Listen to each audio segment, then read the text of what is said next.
please welcome Martin Sheen.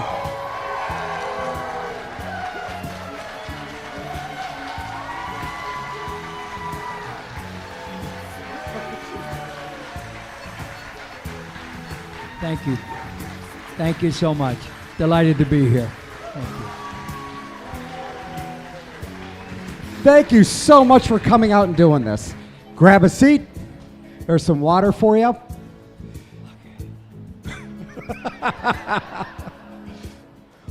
Well, it is absolutely an honor to have you here. I'm delighted. It's an honor to be here.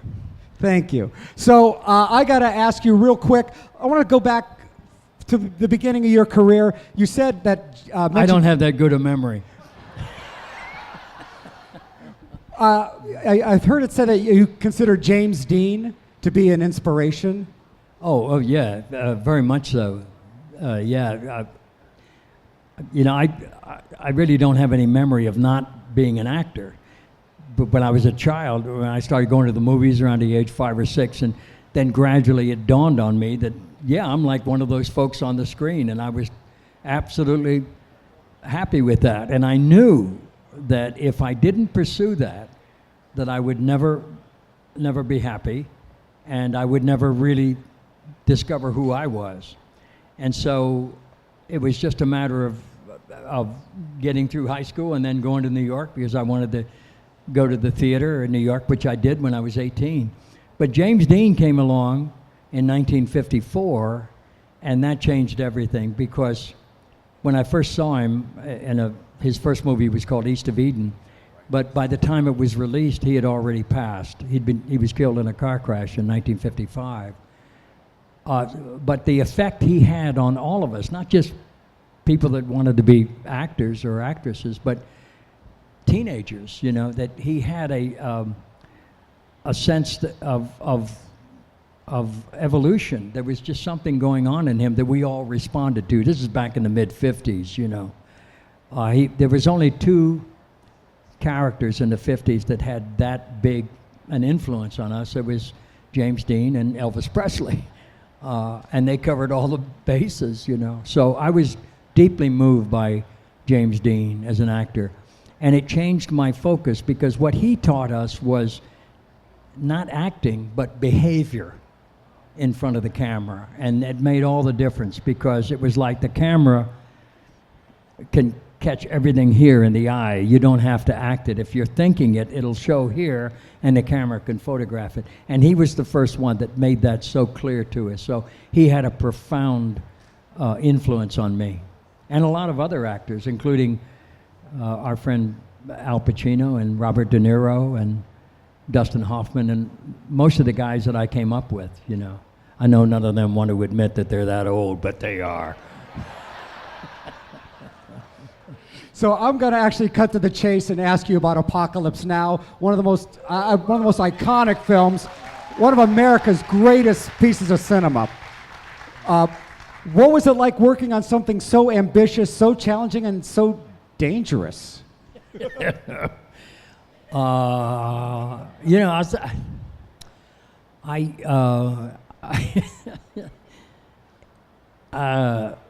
in all honesty, if I knew what I was in for when I signed on for that movie, I would have passed.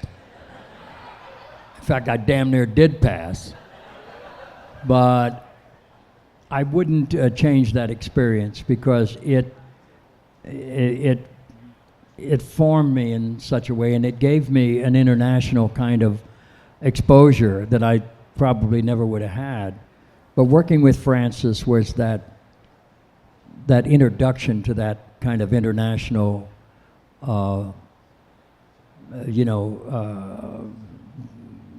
acceptance, fame, I guess, or infamy, whichever one works. But yeah, I had difficulty doing it physically, because I was the oldest one you saw on camera. Those guys were all in their 20s, you know, and they were,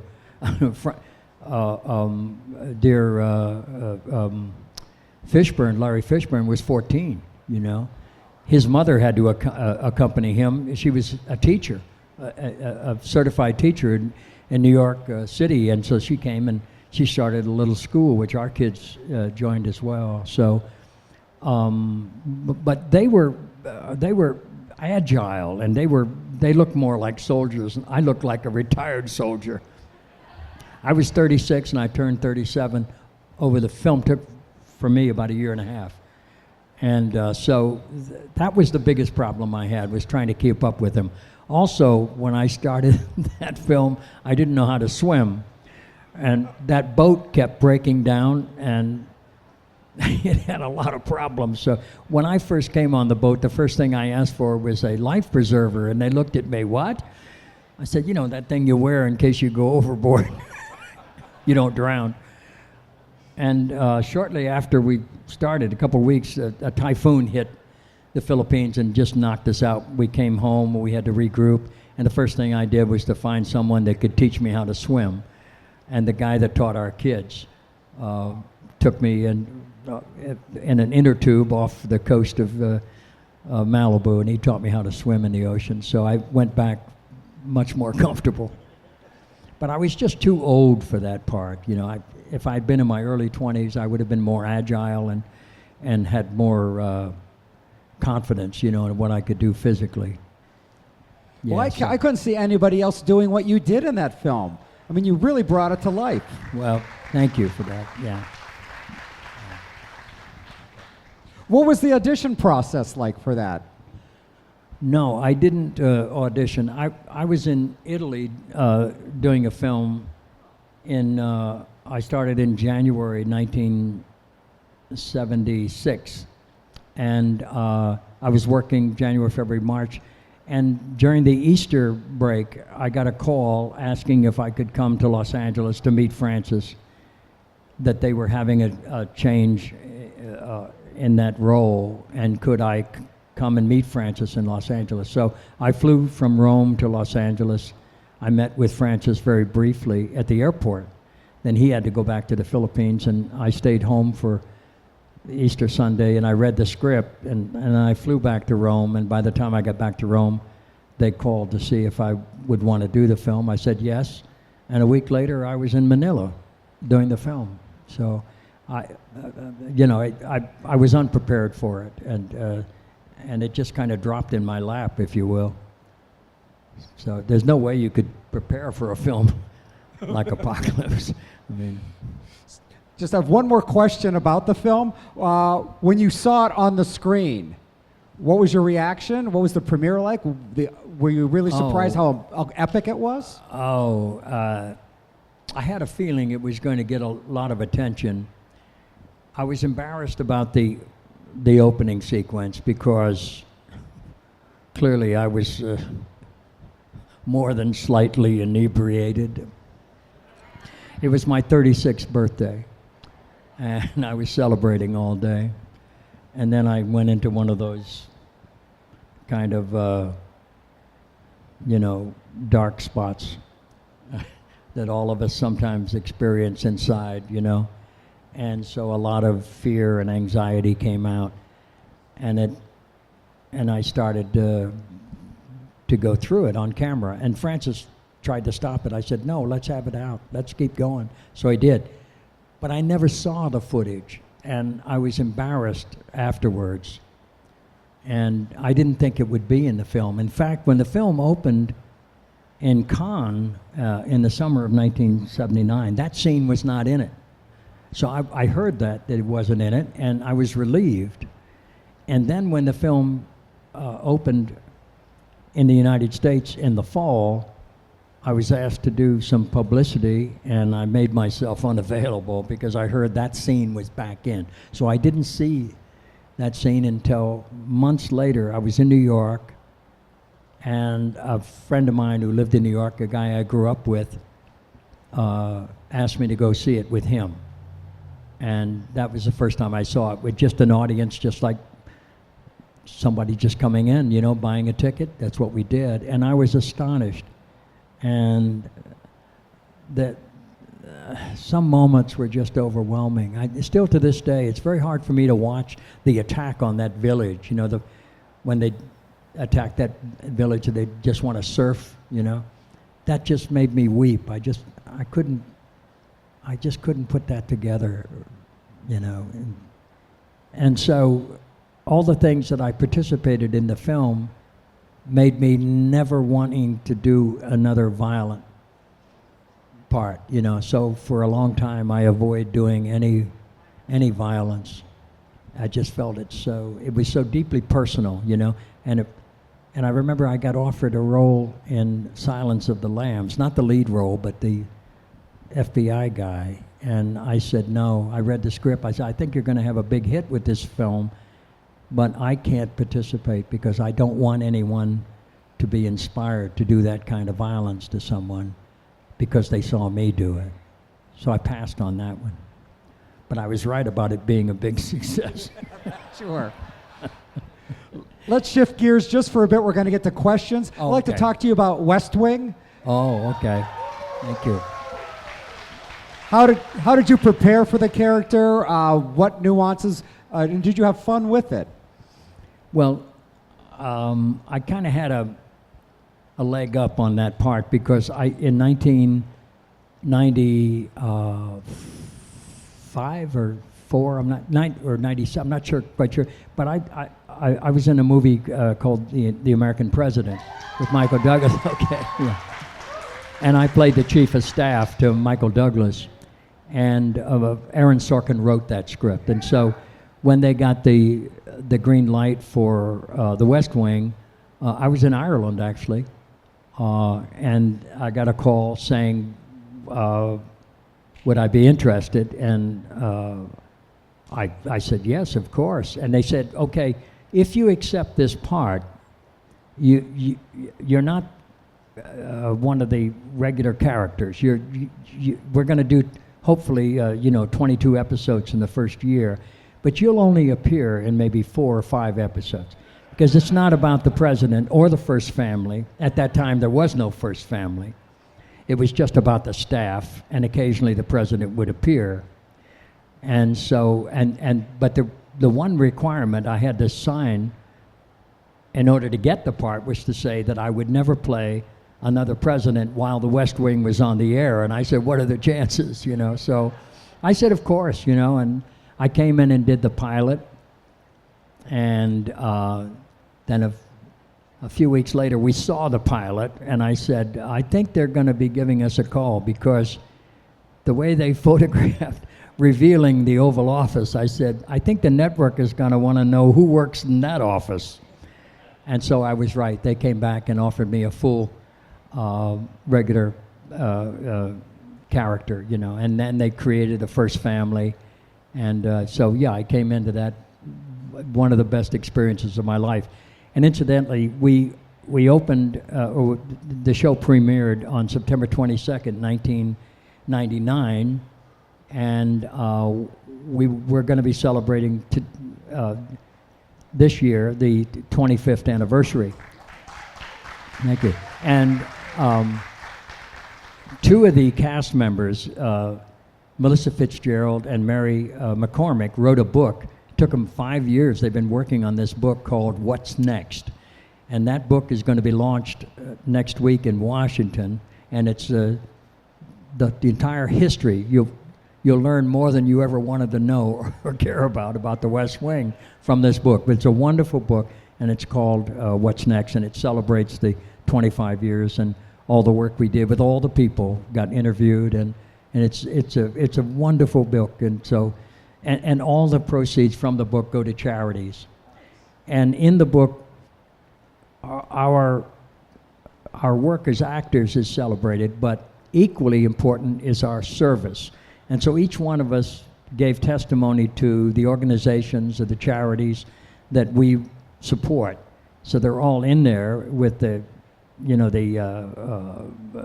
where you can find them online. So if you want to contribute, there's, I don't know, there's like hundreds of charities that you can contribute to. And all the proceeds from the book go to these charities. So it's like that. That's great. We have about 15 minutes left. Let's get some questions from the audience. Oh, okay. Elise will be taking a few here. I'll be taking a few here. Okay.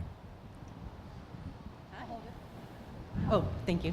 Hi, my name is Mary Phelan Sanders, And I'm Mary. from Dayton, Ohio. Oh my God, is your middle name Phelan? It is. That's my Yes. mother's name. You're my second cousin. Oh my God, what?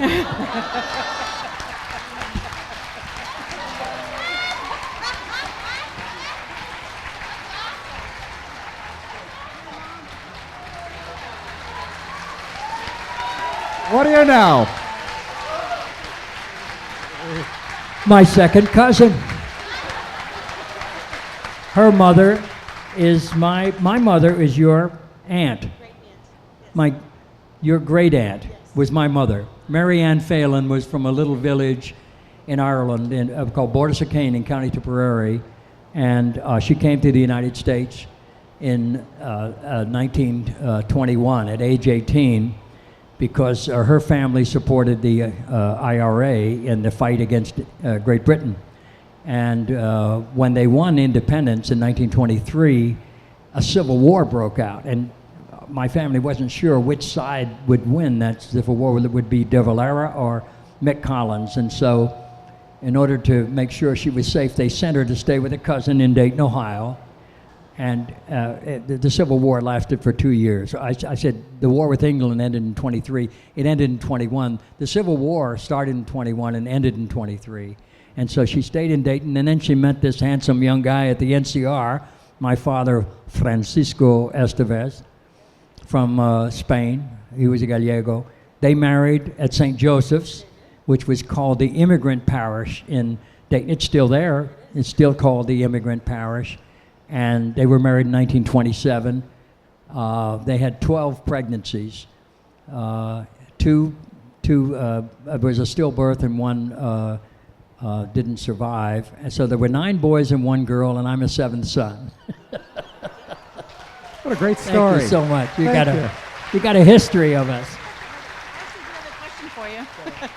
So you talked about a book, and I'm a voracious reader, so I'm wondering, what is your favorite book, and what are you currently reading? Oh God. Okay, I just finished reading. Did you hear the question? What is my favorite book, and what am I currently reading? I just finished reading a book called The Last of the Lions. It's a biography by Clarence Jones, who was the attorney for Martin Luther King Jr. and also a speechwriter.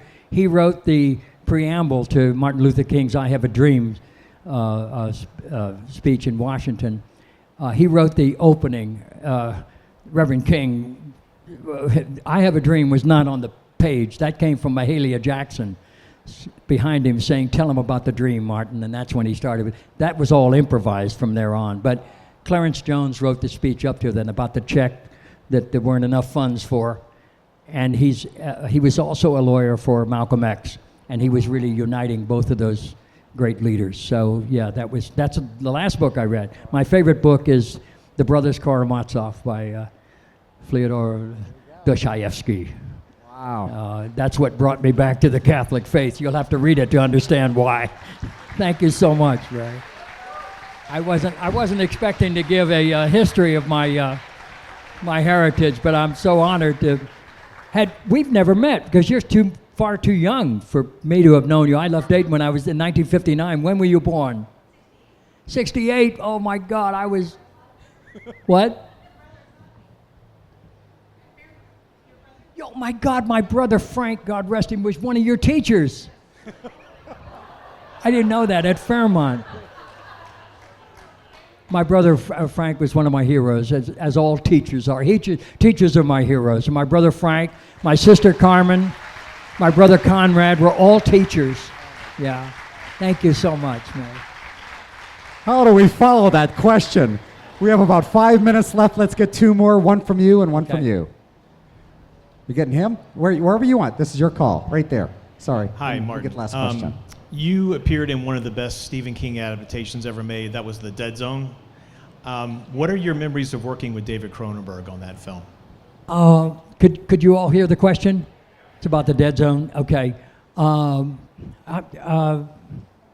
You know, that film is very reminiscent of someone we're all very familiar with,